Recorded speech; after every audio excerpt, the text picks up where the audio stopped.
Hello， 大家好，我係招華豪。今日收到風咧，呢一個業主真係啱收樓，即時蝕20萬嚟賣樓啊！今日呢一個屋苑嘅名咧就叫做卓越東部蔚藍海岸嘅第6期啦，真係依家嘅新房，啱交樓嘅一個新房。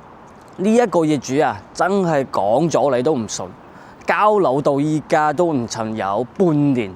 即時咧就蝕20萬賣樓啦！今日呢個單位咧就係90平方米嘅3房2廳2衛，25樓嘅一個樓層啦。呢一個格局咧就係當時嘅卓越東部蔚藍海岸嘅，佢賣得最好嘅一個戶型啦。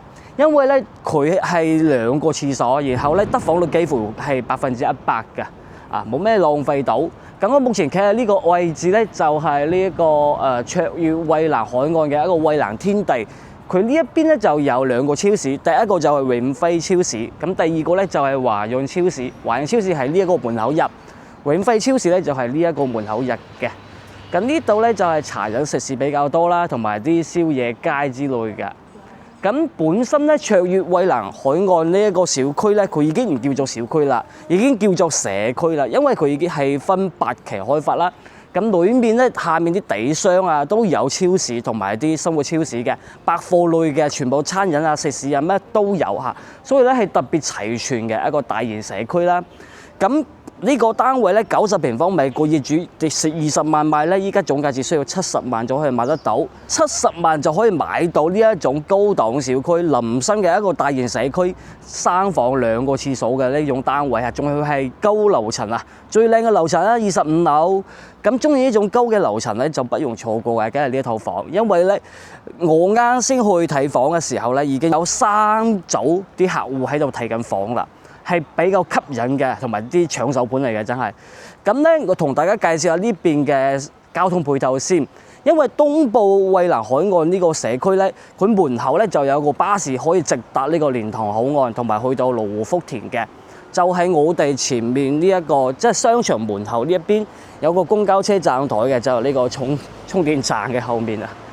咁呢個站台咧就係呢個公交車呢邊啦。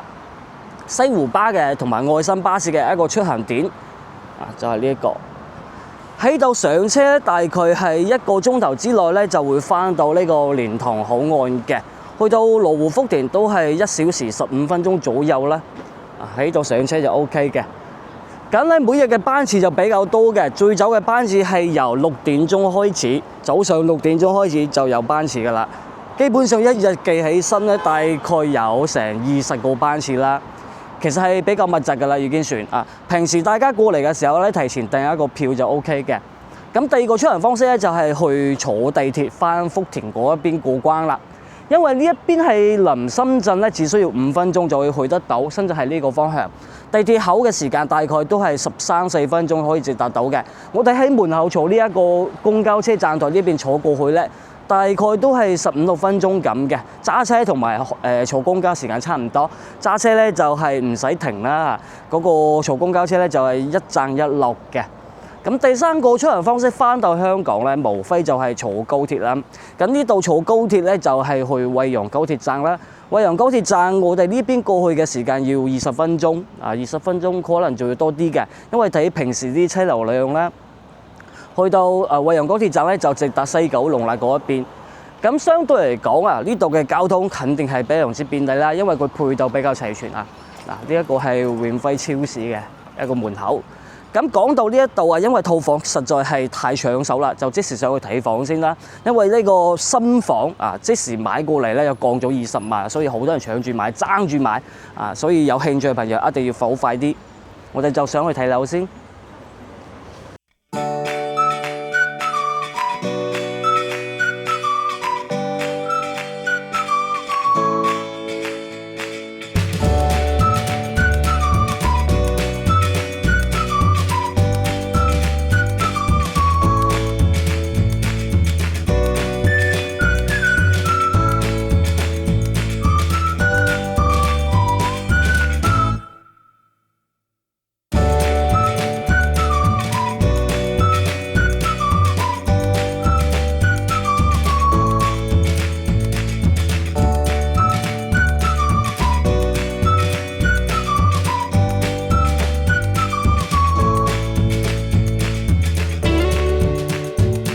由電梯上到嚟25樓，大家先睇下呢個電梯嘅一個通道走廊位先。咁加上睇下佢係有呢邊兩梯5戶嘅，一戶、兩戶、3戶、4戶、5戶啊，兩梯5戶啊呢邊啊。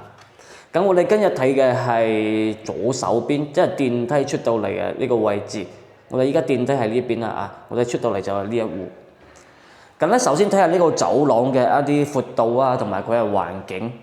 其實佢呢邊係新樓啦，我哋就睇下佢啲質量啊，同埋啲通道啲環境，睇下啱唔啱大家嚇。呢邊係10102嘅，呢邊就05啦。05呢啲咧係大戶型嘅。我哋今日睇下呢一套係90平啊，90平方就係呢一邊嘅。呢邊啲通道咧同埋走廊都係比較靚嘅呢邊啊。呢度仲有2戶嘅，即係03同04兩戶啦。呢度係啱交樓啦，你睇起身啊，佢入住率其實已經好高㗎啦。因為卓越蔚藍海岸呢個小區咧，佢嘅人流量咧就好大嘅，因為佢屬於個社區，都唔屬於小區啦。我哋今日睇下呢一戶嚇，首先睇下發展商交樓嘅一道門先。咁呢一道門咧就係成品嘅一道門啦，啊加一個指模加密碼鎖嘅。然後咧，我哋呢一度再睇下3道門先。因為25樓啊，佢嘅一啲光線啊，同埋啲通透性啊比較強烈啲啊，3道門先好啲啊。我哋睇下呢一邊入門咧，其實就係廚房啦。因為佢嘅呢一個格局咧係屬於2025年最新嘅一個戶型啦啊，所以你90平方米基本上就係標準嘅3房2廳2衛嘅單位。入門就係左手邊廚房，雪櫃嘅位置。整體嘅質量咧都係好靠嘅，因為卓越畢竟喺深圳惠州呢邊沉澱咁多年啦嘛。廚房係一個 U 字型嘅傳統設計，洗手盆喺中間，呢個燃氣灶仲未裝嘅，因為呢邊用嘅係華帝嘅兩件套啊。廚櫃咧下面呢邊其實佢做得仲 OK 㗎係嘛？大家有冇發覺到？因為佢啲用嘅呢個木嘅質量係 OK 嘅。然後我哋睇下呢邊咧就係裝熱水器嘅位置啊，漏咗位置喺呢邊，燃氣管道喺呢個位嘅。上面咧就無限呢個櫥櫃啦，淨係下面做咗呢啲櫃嘅啫。咁廚房嘅實用性好高啦，大概係有接近6個多方啊，6個平方多啲。我哋睇下呢一邊，其實佢走廊咧呢啲闊度都 OK 啊。大家睇下呢個磚係80公分嘅，然後咧分咗2格開，大概係1.6米左右啦。呢一度咧我哋就有留咗個位置俾你擺鞋櫃，或者咧定做一個鞋櫃嘅地方啦。呢邊可以定到嘅一個長度咧，即係到呢個位置啊，大概係2.4米左右嘅一個長度，由門到呢一個牆邊交界呢個位置2.4米，所以你嘅鞋櫃咧都可以做到2.4米啦，睇你做唔做咁長啦，或者直接訂個一個成品嘅鞋櫃都 OK 嘅。我哋睇下呢個廳嘅一個開間標準先，咁佢嘅廳嘅開間咧係3.4米左右嘅啊，3.4米嘅一個標準開間。然後餐廳咧就係呢一個位置啦，可以睇到其實咧佢嘅交樓質素啊，就係用嘅白色嘅一種藝術漆牆面啦，啊，然後咧銅燈嘅設計，呢種頂咧就係屬於4方頂啦，啊，掉落嚟嘅呢一種，啊，整體嚟講，佢係已經係屬於現代化嘅一個裝修交付啦。如果想要做得更加靚嘅，就要加啲錢自己去做一個全屋定製啦。其實咁樣入住嘅都舒服嘅，畢竟咧係新樓啦，係咪？我哋睇下呢度啦，係陽台嘅位置。陽台咧就係3推拉門嘅一個設計啦，3個推拉門呢一邊。其實佢嘅一個陽台嘅闊度啊，係比我哋平時睇開舊時嘅嗰啲陽台咧係要長少少嘅，因為佢呢個陽台嘅闊度接近1.7米㗎，啊，接近1.7米。因為我哋平時睇嗰啲陽台嘅闊度一般都係1.5米以下嘅啫。我哋睇下呢邊係屬於係接近270度嘅一個景色啦。因為第6期69棟嘅呢個位置咧，佢睇出去嘅視野就比較廣闊啲嘅，睇住呢個第2期嘅一個別墅景啦。同埋呢個平山河啦，以及咧下面嘅呢啲小區園林啦。咁對面嗰一期咧就係屬於第4期嘅。第4期咧就係樓齡咧夠咗，然後價位又偏高，所以咧呢一套第6期嘅一套新房咧，個人就覺得好抵啦。因為第4期嘅一個樓齡咧已經去到10年㗎啦，但係咧第6期咧就係啱啱交樓，大家會點揀咧？價位係差唔多㗎，即係二手嘅一個價位嚟計。我哋睇下裡面嘅一個格局先，首先睇下呢個客廳同埋餐廳嘅一個全貌啦。我哋咧就往呢個休息區睇下啦，佢係3間房2個廁所嘅。我哋一到嚟呢一個走廊嘅第一個位置咧，左手邊就係呢個廁所嘅位置。廁所咧其實佢2段式嘅一個隔斷都做好㗎啦，因為佢係發展商有個交樓標準咧，但係咧就係冇隔呢個玻璃啫，其他都係齊㗎啦。因為佢有個特點，仲帶一個窗台，因為你個洗手間啊，帶個窗台俾你擺下啲沐浴露啊、洗頭水之類㗎啦。其實洗手間咧就幾大嘅，大概係5個平方左右啦，加埋個窗台。我哋睇下呢一度右手邊係第一間房，咁呢間就係標準房間啦。房間嘅一個整體面積咧，我哋計嘅話大概係9個平方米左右，因為8.8個方啦，佢加埋窗台嘅一個空間。咁呢一間房咧就好方正啊！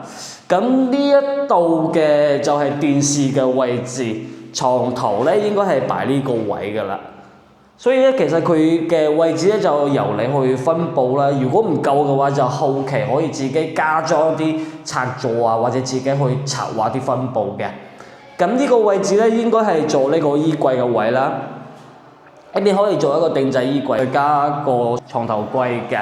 向正南面嘅光線非常之好啦。睇下呢邊第2間房，咁呢一間咧就陽台房啦。陽台房就係270度嘅，但係呢間房嘅面積會細間少少。整體呢間房嘅面積咧就係7個平方米都不到㗎，6.8個平方米，即係最細嘅一間房啦。我哋睇下主人房，主人房咧就係中間嘅呢個位啦。入到嚟呢一度咧，其實佢嘅呢個位置就係廁所。廁所係一個正方形嘅，同公區洗手間唔同啦。馬桶喺呢個位置，洗手盆、淋浴間嘅位置就呢度啊。其實咧佢已經同你間好晒㗎啦，加個玻璃就完全隔斷嘅。窗喺呢個位啦，呢個空間都係好足夠嘅，大家可以睇下先啊，闊度完全 OK。我哋睇下呢一邊房間嘅一個空間先。因為佢主人房唔計洗手間嘅面積嘅話，大概係10個平方米。如果加埋洗手間咧，大概係14個平方米左右嘅。床頭嘅一個位置，然後咧同樣係帶窗台㗎啦。因為卓耀匯行海岸咧都係帶窗台。咁呢一邊咧光線就好靚啦，因為佢向正南面嘅視野咧都係冇遮擋，睇下面別墅景啦，同埋睇呢個園林景嘅。所以咧呢一套房咧就簡單睇晒。25樓嘅一個單位90個平方米啊，非常之稀罕。加上咧依家啲客戶都比較多啦，因為呢套房嘅總價係比較抵嘅。依家都好多係喺度睇樓。咁咧我就同出面同大家睇下啦，順便做個一個總結啦。因為呢一邊嘅話，其實佢嘅一啲價值比較高啦啊，因為呢一度真係佢新樓業主買過嚟就蝕咗20萬多啦，係咪？所以咧佢嘅一個價值啊非常之高嘅，所以點解有咁多客過嚟睇樓就係一個原因啦。咁今日如果睇咗呢套視頻有興趣嘅朋友咧，可以掃描下呢個 WhatsApp 或者呢個 WeChat 二維碼咧，可以添加阿何讓我過嚟睇樓嘅。畢竟咧卓越蔚藍海岸嘅第6期咧已經係冇房㗎啦啊，就係應該得返2套啊，應該一套4樓。一套係3樓嘅，咁呢一套咧就25樓，呢個業主自己買過嚟就已經蝕咗20萬啦，即時就賣嚇。所以有興趣咧要揸緊時間啦。90平方米3房2廳2衛，得房率都好高嘅嚇，2個廁所都係屬於標準型嗰種。咁啦，呢一集視頻就拍到呢度啦。有興趣嘅朋友真係要捉緊啊！都唔知前面呢一個屋企人嗰啲客戶啦，會唔會睇得上啊？依家又準備又嚟到一批啦，所以整體嚟講啊，係比較吸引嘅，真係呢套房稀缺啊！而家又嚟一批啦，係咪？咁我哋下集見啦嚇，拜拜。